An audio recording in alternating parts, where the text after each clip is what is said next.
దైవం శ్రీ వెంకటేశ్వర స్వామి ఆలయంలో శనివారం ఉదయం భక్తుల ఆధ్వర్యంలో శ్రీ వెంకటేశ్వర స్వామి పల్లకి సేవ మహోత్సవం కన్నుల పండుగ జరిగింది.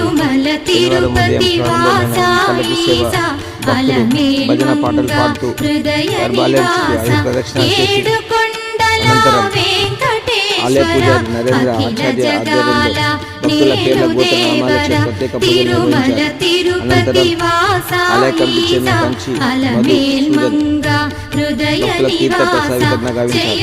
కలియుగ దైవం శ్రీ వెంకటేశ్వర స్వామి కోరిన కోరికలు తీరుస్తారని భక్తుల విశ్వాసం. అంచే ఉదయం నుంచి సాయంత్రంగా భక్తులు వచ్చి స్వామివారిని కొలుసుకుంటారు.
గిరిధారి గోవింద వనమాలి రమణ గిరిధారి గోవింద వనమాలి రమణ గిరిధారి గోవింద వనమాలి గిరిధారి గోవింద